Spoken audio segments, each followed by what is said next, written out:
마쿠스의 요한을 읽고 있습니다. 제13단계 낙담에 관하여. 이 낙담은 여기서 다음과 같이 좀 보충 설명이 필요합니다. 더 정확하게는 아시디에 관하여이다. 그것은 나른함, 무기력, 지루함, 영적 우울, 의기소침, 구원의 일에 대한 무관심, 영적인 것들에 대한 혐오감, 영적 나태를 의미한다. 본문에 한번 들어가 보실까요? 이미 자주 언급했듯이 낙담은 종종 수다의 일종이며 그 첫 번째 자식입니다. 따라서 우리는 이 악덕의 사슬에서 낙담에 적절한 위치를 부여한 것이 됩니다. 낙담은 영혼의 나태, 정신의 약화, 금욕의 태만, 서원에 대한 적대감입니다. 그것은 세속적인 것들을 축복하는 것입니다. 그것은 하나님이 무자비하고 인간을 사랑하시지 않는다고 비난합니다. 그것은 시편 낭송에 나태하고 기도에 연약하며 완고하게 봉사에 집착하고 육체 노동에 몰두하고 순종에 무관심합니다. 제2절이 낙담을 규정하는 가장 압축된 구문이죠. 순종하는 사람은 감각적인 것들을 통해서 영적인 것들을 달성했기 때문에 낙담을 알지 못합니다. 공동체 생활은 낙담을 배격합니다. 하지만 낙담은 은둔자의 끊임없는 동반자입니다. 낙담은 그가 죽을 때까지 그를 떠나지 않고 그와 씨름합니다. 은둔자 또는 헤시카스트의 방을 본 낙담은 은둔자를 의미하는 단어죠. 미소를 지으며 가까이 다가가 천막을 칩니다.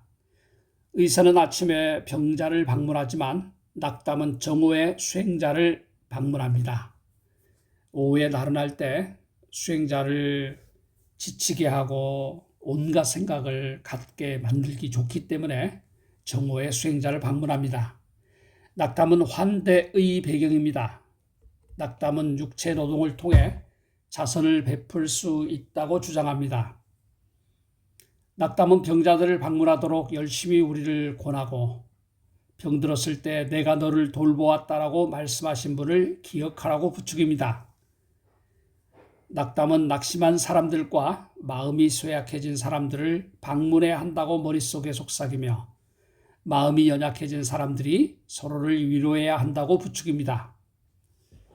낙담은 기도하며 서 있는 사람들에게 필요한 의무를 상기시킵니다. 야비한 낙담은 온갖 수단을 다해 우리를 기도에서 끌어내리기 위해서 그럴듯한 구실을 찾습니다. 제3시가 되면 낙담의 마귀는 오한이나 두통, 심지어는 배 아리를 일으키기까지 합니다. 제9시가 되면 병자는 기운을 차리게 합니다. 식탁이 준비되면 그는 침대에서 뛰어내립니다. 이제 밥을 먹을 생각을 하니까 기분이 좋은 거죠. 하지만 기도 시간이 오면 다시 몸이 무거워집니다. 그는 기도를 시작하지만 낙담은 그를 잠에 빠뜨리고 때이른 아픔으로 시편 낭송을 제대로 하지 못하게 만듭니다. 각각의 정욕은 어떤 특정한 덕에 의해 파괴됩니다. 하지만 일반적으로 수도사에게 낙담은 죽음과 같습니다. 담대한 영혼은 죽어가는 정신을 되살리지만 낙담과 나태는 영혼의 모든 보화를 허비하게 합니다.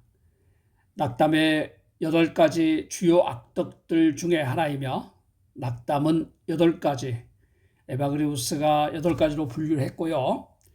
8가지 주요 악덕들, 아주 중대한 악덕들 중에 하나이며 더욱이 가장 치명적입니다.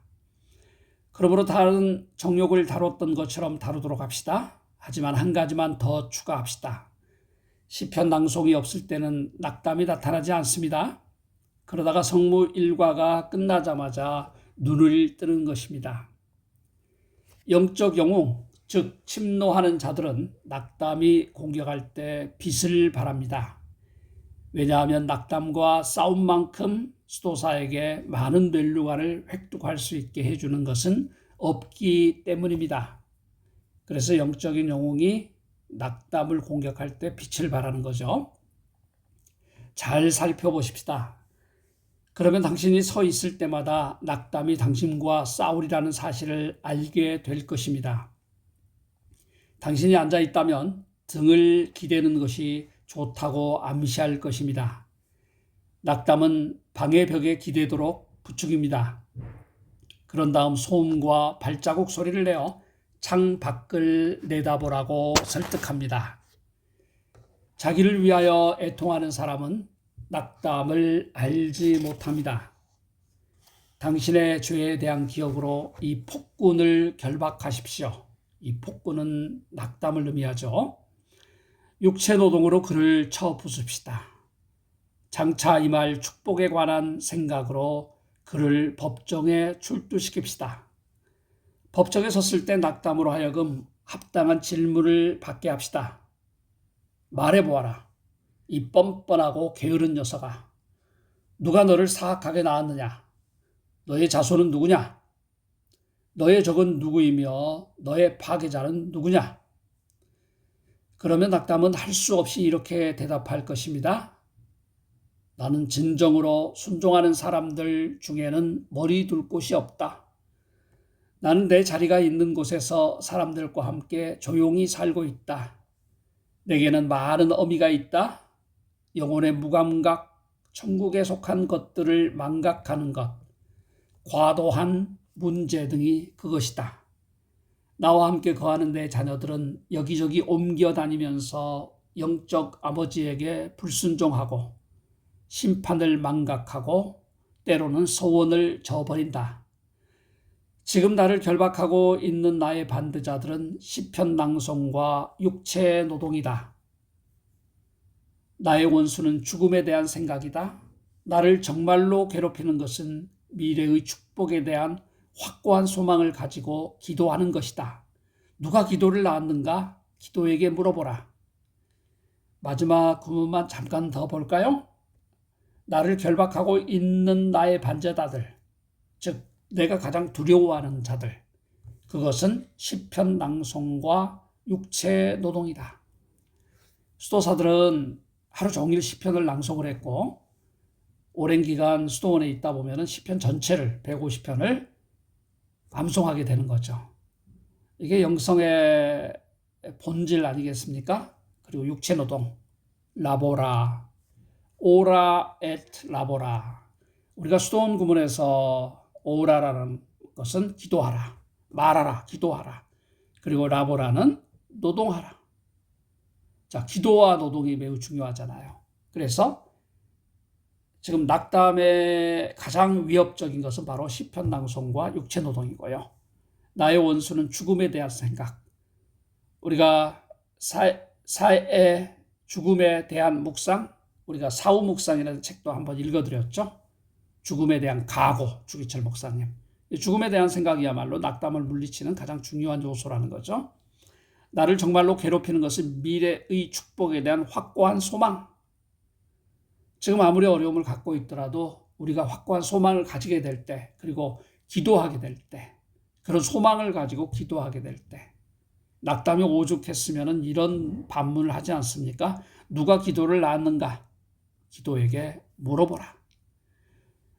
우리가 깔뱅의 주기도문을 읽고 있는데 보이는 하나님이신 예수께서 기도를 우리에게 보여주셨잖아요. 결국은 주께 물어보라 해도 해석이 되는 거죠. 이것이 13번째 승리입니다. 진정으로 이 단계에 오른 사람은 모든 선한 일에 경험이 있는 사람입니다. 자, 오늘 낙담에 대한 구절 중에서 2절만 다시 한번 읽고 마칠까요? 낙담은 영혼의 나태, 영혼이 나태해지는 거죠. 정신의 약화, 정신이 약화되는 것, 금욕의 태만, 수도사들에게 가장 중요한 게 어세릭, 금욕 아니겠습니까? 또는 가톨릭에서는 수덕이라는 표현을 많이 썼죠. 금욕이 태만해지는 것, 서원에 대한 적대감, 내가 평생 주의 길을 걸어야 되겠다, 어떤 삶을 살아야 되겠다라는 서원에 대한 적대감입니다. 그것은 세속적인 것들을 축복하는 것입니다. 종교적인 낙담을, 영적인 낙담을 좀 더 강조하는 거죠. 세속적인 것들을 축복하는 것입니다. 낙담은 그것은 하나님이 무자비하고 인간을 사랑하지 않는다고 비난합니다. 우리가 어려움에 처했을 때 나의 하나님이 어디 있는가? 나를 왜 이렇게 낙담시키도록 허락하시는가? 이런 비난이라는 거죠. 그것은 시편 낭송에 나태하고, 우리가 방금 전에 읽었습니다. 시편 낭송이 얼마나 중요한지. 기도에 연약하고 완고하게 봉사에 집착하고 일에만 집착하기 때문에, 그러니까 과도한 일에 대한 집착도 수도사들에게 권면하지 않았어요. 기도와 말씀 연구에 방해가 되기 때문에 육체 노동에 몰두하고 순종에 무관심합니다. 자, 2절 바쁜 분들은 2절 한 구절만 가지고도 오늘 하루 잠깐 묵상해 볼 수 있으면 어떨까요? 자, 클리마쿠스의 요한은 거룩한 등정의 사다리를 통해서 30단계의 영적인 수련에 대해서 이야기를 하고 있습니다. 오늘 그 중에 우리가 낙담을 살펴보았습니다. 참 좋은 주일입니다. 저는 현재 지방에 좀 내려와 있는데 아침에 일어나서 또 한 구절 제 마음을 위해서, 그리고 우리 모두의 축복을 위해서 한번 읽어보았습니다. 오늘 하루도 화이팅 하시고요. 하나님께서 여러분 모두의 마음속에, 기도 속에 함께 하시기를 축복합니다. 화천동부 신학자입니다.